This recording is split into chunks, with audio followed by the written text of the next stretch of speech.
Hi guys, welcome to another episode of Fixture with Chidi. My name is Adosa and I'm here with Kachi and Skip. We're going to be talking about the Battle of Manchester coming up this weekend and also about the resurgence of Chelsea. I have lots of thoughts about Chelsea, so that's going to be a fun conversation. But before we get into that, a little bit of housekeeping. We're going to be doing a giveaway for $100 of PlayStation gift card.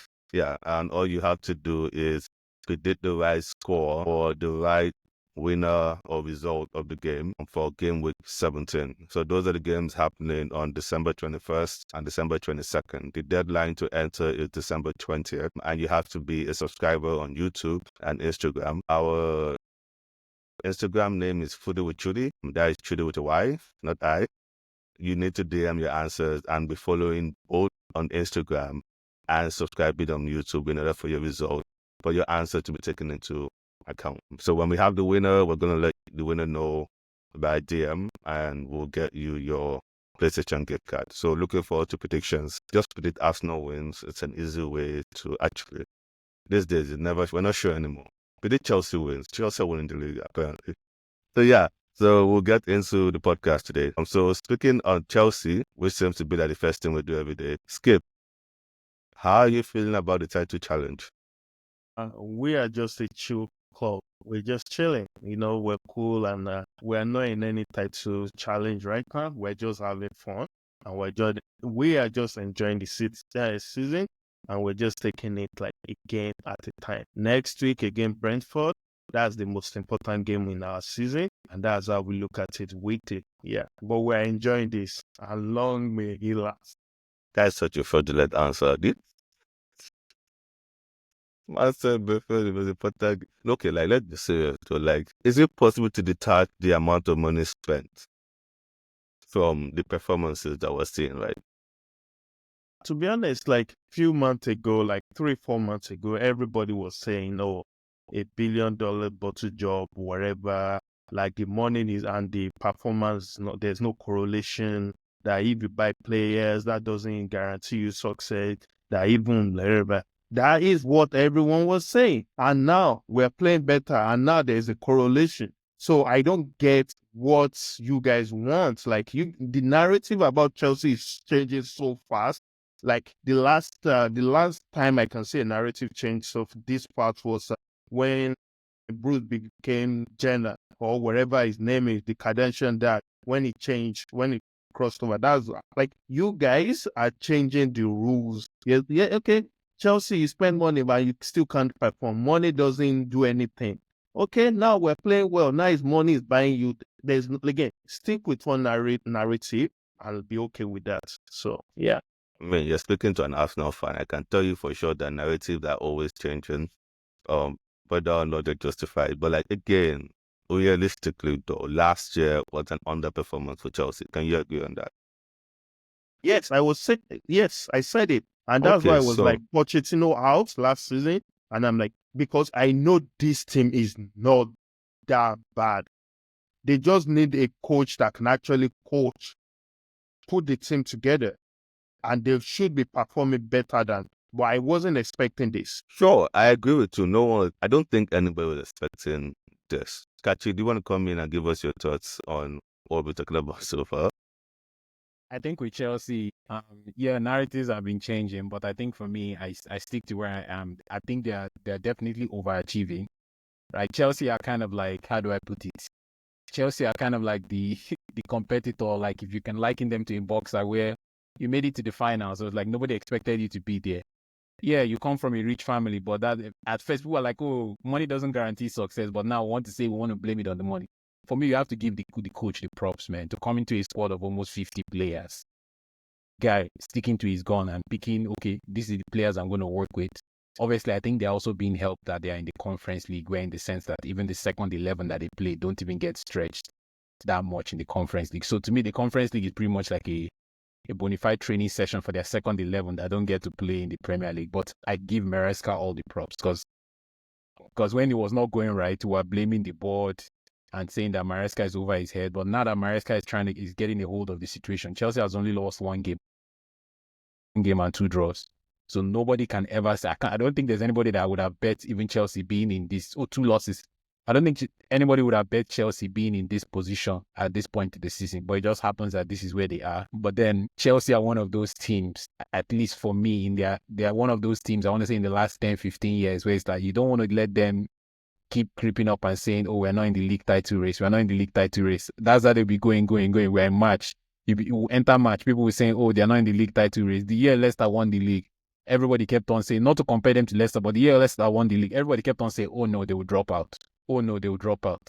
Right? This, I think for me, this season is completely wide open. Like, this is the season where it should be between Liverpool and Arsenal. All the people that have been chasing Man City all these years, this should be their year to pretty much perform and go for it, because I don't think Pep will have this bad a season anytime soon. But then we never know with the pending charges and what the results of that will be. But that's a different conversation. But to me, Chelsea, they should be very proud of themselves. They've taken a bunch of so many different players, so many different styles, and they've made good work of it. So hey, all props to the coach. I give nothing but praise to the coach, because any other manager would have taken this squad and would have probably fumbled the bag. But Maresca he has set his gun that this is who I'm working with in the league. This is who I'm using for Conference League, and that's it. Anybody that doesn't like it, you get shipped out on loan, i.e. Sterling and some other guys. So all I can say is I give the manager props for sure. I mean, I agree that Enzo has done a good job at Chelsea. I don't think that can be disputed. But honestly, I think that if you spend what is it actually, the actual amount? I'm sure you know the actual amount, Skip. I don't know. Because It's like I don't pay attention to. Sure, it's about 1.6, 1.7 on a squad of like 40 players. You're going to get 25 that you can use. There's no way you don't get 25, especially with the academy that Chelsea have. Like, even Pep at his best had only 18 players, 19 at best. There'll be one random academy kid that gets to play a lot of games. So you can't have literally 25 players that are literally getting promoted week by week based on their performance in other competitions. The last Sterling wasn't playing until he scored a goal, which day was that. All of a sudden, he's playing league games. Okuku never had to come on for league games. Why he's playing league games? Like, you guys are literally doing your own promotion live within the season. Like, no, I think that at some point we have to be honest. So, yeah. So I mean, but if you say they're not the title race, or I think that's a lie. At some point, you win enough games that you are in the race, whether you like it or not. So here's the thing. I believe you don't win anything in December. Give me end of January if we're still around where we are. Then you can tell me, oh yeah, I will tell you, oh, that's definitely a title challenge. That's it. But you don't win anything. Like, see, Chelsea, we don't do title challenge. Is it that we're going to win it or not? We don't do all that racing people are doing among yourself. That be like, oh, 3. No. We don't do that. Is it that we're going to win it and everybody falls behind us, or we are not even going for it? That's what we do. But you guys are no longer the master cheats in the league, so you can't just run the rotate anymore. But that's we know what a title winner is, and I just don't think this team is actually a title winning team, because look at our defense. You cannot have that type of defense and go and win the league. Yeah, it happens though. Again, which team have that type of defense and won the league? Please tell me. This reminds me of like Brendan Rodgers, Liverpool. Do you remember like they were fantastic going forward, but they were what happened at the end? They slip up. So when you're saying challenging, we are not. Okay, Edu sir, 2-3 years ago, Arsenal. Did you really believe Arsenal they had a chance of winning that Premier League? Of course. You did believe that they can win. Then you're diluted that year. Because Saliba, see, at the end of the day, if Saliba doesn't get injured, we don't lose that league challenge. It's simple. But again, last year, if you put the Tottenham game anywhere that I should have actually gone to, City lose that game and we win the league. So we're still in the same place. All I'm hearing is excuse. Injury is part of the game. Players get injured. No, again, so this thing, like, William. City to no. City to Stone didn't get injured during all that season. KDB wasn't out for like a game or two. Like, no, okay. I think you're misunderstanding what I mean by injury. When you have a team of 18 and one person gets injured, nothing really changes, right? And that's where City have kind of been the last couple of years. It's the first time in a long time that it's not just KDB that's injured. It's KDB, it's Rodri, it's Kovacic, it's Stones, it's Ake, it's Akonji. All of them are injured, hence their performance. Because injury, past injury. When you have so many injuries that the people that come to take their place at the same level or below the guys that you're competing with, of course it affects your team. There is no reason why Saliba and Tomiyasu get injured and you think Holding is going to step in and things are going to be the same. Do you understand? Yes. But that Okay. season, did you think you were up to the level of the City to go and win the league? Like Up I'm talking until about, injuries started, yeah, you were up we to. were playing. We were in it until 3 games to the end of the season. I don't think you remember what title winning squad is. You No, don't know what no, title winning squad. no, Because you're okay, Kachi is the United fan here. Kachi, when you guys are under Ferguson will bring Smalling, Evans, and all those bombing from the bench, and these people will come into that team and they will still play. they were That's not. what. No, I No, think no, wait. Those guys are not superstar. They weren't good. you But if don't you have to remove, be a no, superstar. no. You can remove one or two players from a starting 11 with this thing, and those people you're bringing from the bench, they And how don't many have. games do they play? How many games are these people, these bombs you're talking about? How many games do they come in and play? I don't know. I can't remember how many years ago was this. I don't know. But they played again. They okay. Look at what's his name? I want to use Jess. His name is Jess Park, right? Yeah, pass. Jisoo? Yeah, Park. Yeah. Do you remember that title winning Chile? This guy wasn't special. This guy played more than 15 games, if I remember Yeah, correctly. but how many did he start and play 90 minutes? Like he was, the way I remember him was mostly used in games where Ferguson just wanted to kick the living daylight or run teams down because they're better than his team. That's the way I remember Park. It's not like he was some special player that did anything. Every team has finishers, right? So if you want to Definitely. if you want to call the great Chelsea team, you can list your 11 players. But then you still remember some guys that were not as good as those guys. They had to come in for a game or two. Not they came in and they played the rest of the season with them. Like see, Kovacic, decent player, but he's not Rodri, right? If Kovacic stays fit the entire season, they still don't win the league because he's not Rodri. If Kovacic comes in for a game or two, it's fine. Even the 5 games, 6 games, it's fine, right? So you can't take out an integral piece of your team and put a minus in Holding. Holding could not start at Crystal Palace. That's all I'm trying to say here, man. Someone that cannot start at Crystal Palace enter the defense and you wanted the Again, defense to win that the is league. what I'm saying, that you guys don't have a champion title winning squad. Because a title winning team is more than the first 11. I can what promise you, Ferguson used to go say, and pick. what Jose Mourinho used to say. I have seen this before. Go and pick any title winning team in the last, in fact, in 1992. Any of them, there's a squad of 12. And then there's a bunch of guys that play 5 to 6 games that they actually start. And the rest of their appearances are just subs. 12. Okay. I will actually, 12. I will Look find for that. it. I will find that. Squad of the Invincibles. Squad of 13, max. And then a bunch of kids were played. And that's why you can list Because them. I will tell you this, because during Mourinho era, we had Balak, SM, Mikel, Lampard in the middle, and we only played 3. And I'm 100% sure. Yeah, and the rest of them are subbing in and out. No, They're not they starting. actually started like a lot of games. I remember correctly. Okay, I see where you're misunderstanding. I'm saying that if you actually list them out, so that's your 4 midfielders, right? Who were your wingers? I believe the second, it was, I believe, Joko and Walker. I can actually remember. And then you go to your attack, Drogba. Your defenders were defenders for 90% of the season. Your keeper for 100% of the season. Those guys did not move anywhere.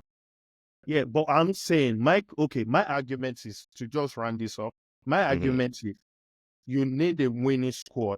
I'm not saying you need 25 players that have to be all this thing. All I'm saying is you need at least 11 players you can, I said 11, 15 players you can count on. And that includes your second choice goalkeeper. So if I'm saying that, I would say 40. like 13 outfield player. In reality, Pep has only ever really had 17, 18. Like 17, 18 players his entire run where he's killing the league. But I don't believe this Chelsea team even have that. You have enough that the guys that are stepping in are not worse than your main because you're not competing with Chelsea. I mean, you're not competing with City, you're competing with Liverpool and Arsenal. The guys that are stepping in are not worse than them. Sorry, Kachi, you can go. It's not that the players that are stepping in for Chelsea, they are not worse. They are comparable. They are comparable in terms of ability. But I think where Chelsea has the advantage is because the squad is massive. Their players are well rested in the sense that the ones that step in have energy and they can do, if you can call it the dirty work in football, right? They have a lot of players that can do, if you say the dirty work, I suppose because the attack is fine, right? It's just plugging some of those holes that they have in defense, right? And to me, I like what William said. I think that will be Chelsea's undoing. The defense will be their own. And for me, I still don't believe that their goalkeeper that they're using as their number one goalkeeper. I don't think that guy is their number one goalie. To me, I think the guy they use in Conference League is a better goalie than. Yeah. Same here. I believe that, and that's why, like, I'm just waiting for Sanchez to be injured for 3 games. Like, I want to see that other guy actually keep, and let's see what we have, because I don't understand the Sanchez thing. Someone today mentioned that they believe Sanchez is a minority hire. If it was, that's the only reason he's playing. That he just need to fill the quota, which, like, to be honest, that's hilarious, but that looks like, because I don't understand why you stick with Sanchez. When they round it up, Chelsea are not in the title race because I don't see them winning it. If they cannot do what Leicester did a few years ago, where they're still in it in January, right? Then I will be like, maybe they can surprise me. But for now, no. We are not just there. For me, I think the one thing Chelsea should pray for that is Man City continues in the Champions League. For me, I think the more games Man City plays in the Champions League, the more will be their undoing. To me, if I'm Pep, I'll just go out of all the cup competitions and just focus on the league at this point, because Man City cannot win the Champions League. Let me just put it right out there. Like, even with this squad, they can't. To me, they've been found out. And the Champions League, with this new format where if you don't finish in the top 8, you play extra qualifying games, and you even see like the Madrids of the world that are not even in the top 8, and all the big boys that are not even in the top 8 are like all those small teams that have hustled their way to get there. So the people that are like, I think from like 9th to 16th are the ones that play like playoff style games.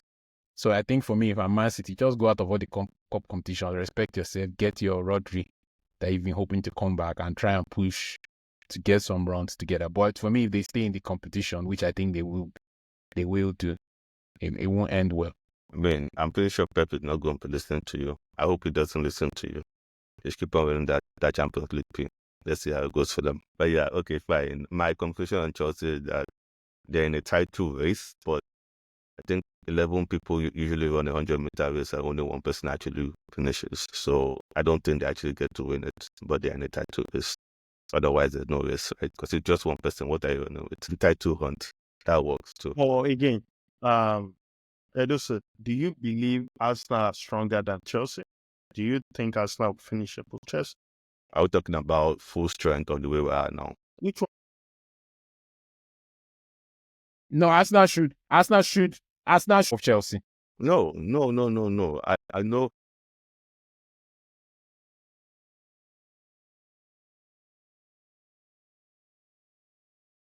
If Kopama gets injured, Nkuku will just help them. If the penalty merchant gets injured, I'm sure another person can just help him. I thought you were talking about that guy that is always using corner kick to rank up his assist. Do you know that Kopama has taken more corner kicks than Saka this season? And if you take out every single corner kick assist from Saka, he has created more big chances and has more assists than Kopama. Okay, so let's take out Saka's corner kick assist. He still has more assists than Palmer. No, does he have more every single player on your team? No, does he have more goal and assist than Kopama? If you take out his pens, yes. He only has 2 pens this season. He doesn't have 2 pens. I'm pretty sure he doesn't have 2 pens. He has 2 pens in the last game. I'm fairly certain he doesn't have 2 pens. So also Saka has played less games. So at the end of the day, this whole thing is like we can argue the whole corner kick. People take corner kick even more than Arsenal. We've not taken the most number of corner kicks in the league. We've definitely not scored. I guess now we scored the most number of corner kicks, but that wasn't the case until we placed Man United. But then everyone scores corner against Man United, so that's not really like an achievement. So sorry, Kachi. Straight bullets. Blame him. I did No, not it's bring the, this here. it's the truth. No, it's the truth.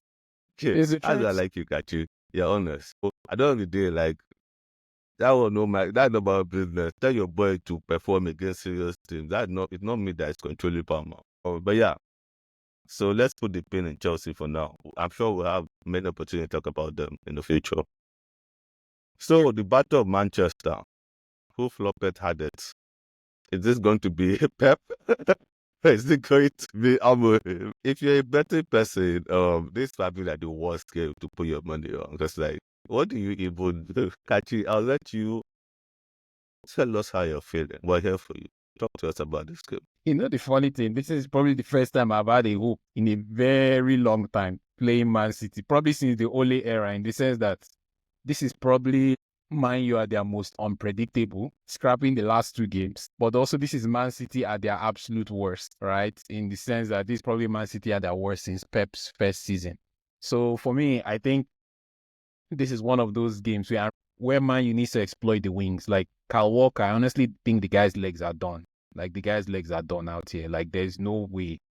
Like this guy probably has no cartilage left in his leg at this point because he's getting turned every single week.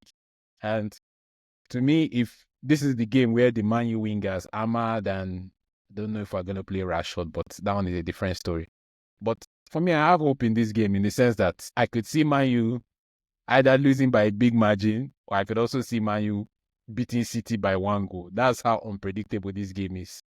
Like it's one of those games where it could go either way, or it could even end in a boring draw. But then I honestly could not tell you what will happen in this game in the sense that I really want City to underestimate us in this game and come out and give us space. That's all I want.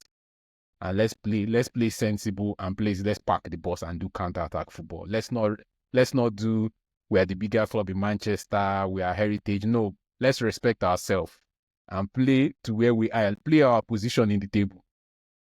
Right? Even though I don't even know if we are home or away, but wherever the game is taking place, let's just respect ourselves, park the bus and try and catch them on the break at this point. Because if we open up, these guys are still good enough to tear us apart. So that's just my take on the game. I'll take a draw or a win in this game. Either one will work fine. But at this point, we need to start picking up points because we're sliding down the table. We're in 13th now. Before you know it, we'll get to 15th. So, and I cannot even tell you, gone are the days where I can look at Man U's schedule and say, okay, this is an easy win. Every game is a hard game. Every game. Europa League, FA Cup, every game is a hard game for Man U now. And which is sad because some of those players are actually stealing a living. Like some of those players, like straight up, they just need to call them into the boss's office and say, you know what, we're voiding your contract. Like straight up, like we're canceling your contract. Go and look for a club. Because some of those players don't deserve to earn a living. I've probably mentioned a lot of their names in past podcasts. And some of them are working harder than what they are being paid, which is fair. But some of them don't deserve. So like something like Rashford, I'm sorry. I'm absolutely sorry. Send him out on loan. I don't even know which team will even take it. I don't even think the Turkish league will accept him on loan. Because the guy's work ethic is zero. It's absolutely zero. And to think that some Man U fans a few years ago were comparing him to Mbappe. I don't know what we were drinking then, but hey, here we are. I mean, but like current to Mbappe though. No, we can't even compare. See, current Mbappe is 1,000 times even better than Rashford. Current Mbappe still has 12 goals in 21 games for Madrid, which is not that bad. He just happened to have missed 3 penalties along the way. Well, yeah, current Mbappe has 12 in 21. Which makes no sense. that's what I'm telling you. That's what I'm telling you. Like it looks bad on the surface because Madrid has lost some games where it's like the guy has been the one responsible for them missing chances, plus like they've had a very bad. If Madrid have had a better Champions League campaign, you would not have seen the same criticism of Mbappe. But it just happens that they've lost quite a few Champions League games and he's missed penalties in those games, and they lost to Barca as well in the El Clasico. So to me, man, it's just I don't know where my club goes from here, but for me, it can only get better from here. I don't want to say it can only get worse because worse is we're getting relegated, and that's not our portion. That's not our portion at this point. But man, yeah, It is what it is. Interesting. We'll skip. So are you on the blue side or the red side? To be Blue honest, cartel. I don't know who to put my money on, and that's why I'm going to go for a draw. Because if you look at City, you just need to be a little bit aggressive with them, a little bit physical with them, and they will fumble. They don't have legs. Look at the middle of their pick. They don't have legs. Even their central back, center backs and wing back, except from what was his name, Diaz. Yes, none of them actually have legs. You just need to be aggressive, physical, and outrun them. If United can do that, they can win. But I don't trust United to do that, because when I look, like, it's so sad that I mentioned the basic things a players should be doing. Outwork, like running, physical, like being physical and all of that. Those are the absolutely minimum. And I still cannot bet on United players doing that. And I look at their squad. I think when Amaran is done with this United team, you think Chelsea player turnover is bad. I only see maximum of like 5 players being left when it's done. When it's done with this team, maximum of 5 will be left. So like and the way even your new owner is acting, like my owners, I've been cursing them out for 2 years, but actually figuring out that this guy was the other option.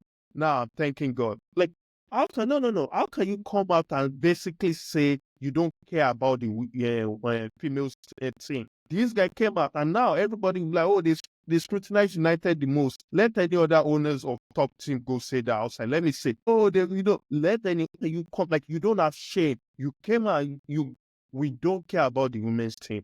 That's something you say behind closed doors, where you know that there is no camera You don't or even no. say it behind closed door. If you're like, when you're in Exactly. your bedroom with your wife, you whisper that shit. So you know Exactly. where you said it in case it got leaked. Like, that's type of things.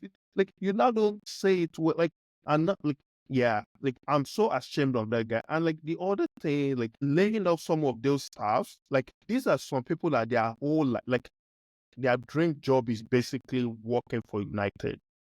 But didn't they lay off that tea lady that they are now posting out? Yeah, that This they thing? now, yeah, they did. They laid They that did. off. That the woman Yeah. gone.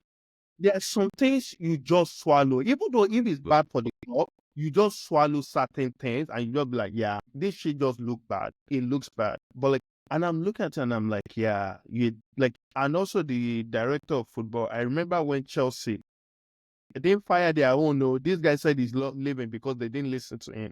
They did not sack their own. If you see the scrutiny that Chelsea was receiving, $1 billion bottle job, Bowley doesn't know what he's doing. He has let this thing go. How can you go and pay money for, like, you were begging on your knees for this guy? You didn't do your due diligence. Is that what you're telling me? Like 6 months. Is it even up to 6 months? And then you're like, yeah, but again, that dude also snaked Newcastle. So you get what you get for snaking Newcastle. So the other side, but like, yeah. So like, I don't really like, and I just, hold on, catch it. I hope the owner keep the same energy when it comes to some certain player. They need to get up there. Like, you need, like, you know what this guy was doing this summer was Moresca. That was like, you are not needed. If whatever you want to do with your life, go do. You are not needed. That is what they need to do.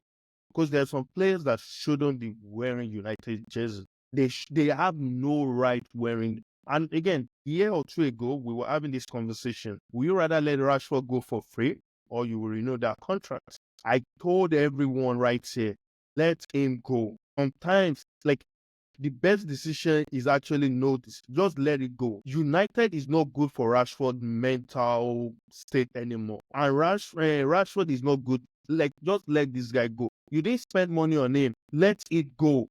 And now it's on how much? Like, Rashford is not going anywhere. Like, if I'm Rashford, I won't go anywhere. Bench me. I'm making a living for the rest. Like, so again, United City, I see it as a draw, but with Haaland, he can always pull something out. And for City, I'm just waiting for Haaland to be injured. If Haaland get injured, I want to see where they will go this season or what they would. So yeah. Actually, I think you have something to say. I think for me, I agree with Skip. Like, that Rashford contract just embodies that. I think Man U fans hold on to this whole image of homegrown, came from our youth system. Bro, all that thing is gone right now. Like, in the world of football, if you're not performing, man, you should go. And to me, Rashford, that season where he had that peak season where he scored 20-something goals, that's where we should have just told him, thanks for your services. Or if see who will buy him. Or we just say, thanks for your services. He's been nice. He's definitely not going anywhere on 350K a week. And they even told the Man United staff that this year there is no Christmas party. Like, which kind of... I'm like, is it a Christmas party that is going to stop the club from performing? Like, to me, there are some things that it don't make sense. There are some contracts you need to void. There are some players you need to tell them, see, your services are no longer wanted. Contact your agent and you should start looking for another club. That's what they need to do with at least minimum 5 players in this squad. At this point, I'm telling you, like 5 players need to just, in January, just tell them we are no longer needed. We'll promote guys from the youth team, people that can hustle and people that are still young and fresh. Okay, so who are these 5 players that you? I know Rashford is on it, obviously, but who else do you want? Rashford, Shaw. Luke Shaw, thanks but no thanks. At this point, we are not doing again. Anthony, it was a big mistake. You're not a right fit for the club. Please contact your agents. We're no longer interested. Those 3 right off the bat, you're bringing out almost 900K a week off your salary book. Those 3 right off the bat gives you, even Xerxes say he wants to go out on loan. Sure, if he wants to go out on loan, by all means, he can go. But honestly, you're still paying them though. Yeah, it's okay. It's a new signing. It's okay. He has just 1 year into few months into the contract. It's okay. But sure, Rashford, Anthony, it's okay. We've seen enough to be able to make up. Because those 3, if you take them out, I don't really see. I can help you. I can actually help you. Martinez, then Dallo, Garnacho. Who else? I'm just looking. Hey, skip. You're making too much sense. No. Protest. Eriksen, Mason Mount, Eriksen is done this summer though. Eriksen is done this. Eriksen is done this. Eriksen is done this summer, so I give Eriksen. Evans, that's 10. I just gave you 10. Just start Eriksen. Then you know the way they do in all those witchcraft movies. You put this thing up. Just start just start moving there. Like those techniques again. There are some among those 10 that they put in the effort, but they are just not good enough. I'm sorry. Like Premier League have gotten so technical that if you are not technically decent, you will look bad. Because even if you look at most of these small teams now, a lot of their players are again, they are not good, but they are technically, they know the basics and they do the basic well. So if you know, like, again, Martinez, like, is always 2 games good, another 2 bad. 2 games good, another 2 bad. And then they are always trying to balance the scale. It's okay. It's not every player that is meant to play at this level. Look at Zaha. Zaha is perfect level is Crystal Palace. But is he a good player? Yes. Zaha is never a top 5, top 4 player. He has never been one. He will never be one. It's okay to find your level and stick to that level. So, look at this guy you guys sold to West Brom and West Ham, that right back. Wan-Bissaka. Wan-Bissaka. That is his level. He's going to look superb in that level.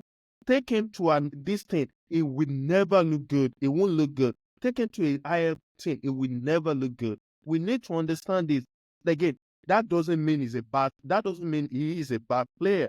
He is a good player, but there's levels to this shit. Look at Timber. Just look at Timber alone. Like I look at Timber and like everything about the foundation is so solid. Everything this guy does is so like that is a player. He's not fancy. He's not the one where you'll be nanny and you'll be like, etc. But look at him. That is a player. Exciting. That shoulder drop he does. Come on now. Like that is a player. Every time I watch him, just the control, it makes him lose easy. The passing, the weight, everything.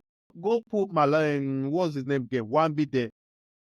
He cannot do that immediately. Again, I'm a Chelsea fan, but I love when the league is competitive. When United are on their peak, Arsenal on their peak, City are on their peak, Liverpool, I love that. That's when you know true champions. Like I love that. Let everyone be on their peak. Let's all race through it. Yeah. So, I'm sorry, that is so funny for a Chelsea fan when the entire relevancy of your club comes from like them cheating the system, both sides, both in the past and now, in order for you to make sure your rivals cannot get players that they want. And that is literally why Chelsea is relevant. So thank you very much, guys, for listening to this episode of Futu Chidi. We're fully expecting Chelsea to remain in the title race and make William happy. come March, as they spend another £500 million getting more players for their Conference League challenge. And then, of course, our boy, the Red Cartel against Blue Cartel, we know who we want to win that game. And I'm sure Amarin has something special for us. Please remember that we're running a giveaway for $100 of PlayStation gift card. There's a better way to say that sentence. It's not coming to me. But yeah, so there's $100 PlayStation gift card up for grabs. All you have to be is a subscriber of Footy with Trudy with the Y on YouTube, and also a follower of Footy with Trudy on Instagram.